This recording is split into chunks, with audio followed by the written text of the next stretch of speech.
ഹരേ കൃഷ്ണ. സർവം കൃഷ്ണാർപ്പണമസ്തു. ഗുരുവായൂർ ക്ഷേത്രവും വിവാഹവും. കേരളത്തിൽ ഏറ്റവും കൂടുതൽ വിവാഹം നടക്കുന്ന ക്ഷേത്രങ്ങളിലൊന്നാണ് ഗുരുവായൂർ. വിവാഹങ്ങൾ എത്ര കണ്ടാലും ഗുരുവായൂരപ്പന് മതിയാകില്ലെന്നാണ് ഐതിഹ്യം. പൊതുവെ ലളിതമായ ചടങ്ങുകൾ മാത്രമേ ഗുരുവായൂരിൽ നടക്കുന്ന വിവാഹങ്ങൾക്കുണ്ടാകാറുള്ളൂ. ഗുരുവായൂരിൽ വിവാഹം നടത്താൻ മുഹൂർത്തമോ സമയമോ വേണ്ട എന്നാണ് സങ്കല്പം.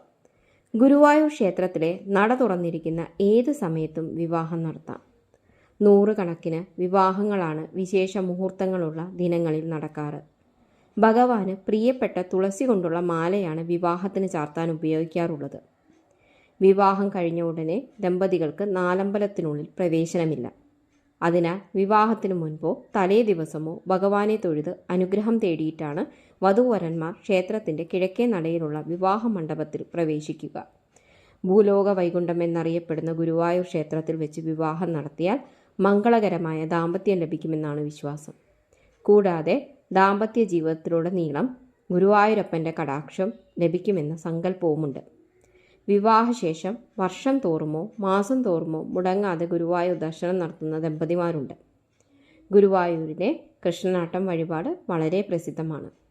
വിവാഹ തടസ്സം മാറുന്നതിനും സന്താന സിദ്ധിക്കും ധാരാളം പേർ കൃഷ്ണനാട്ടം വഴിപാട് നടത്താറുണ്ട്.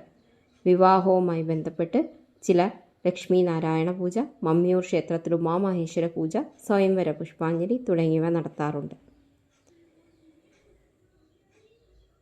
സർവം കൃഷ്ണാർപ്പണമസ്തു. നന്ദി.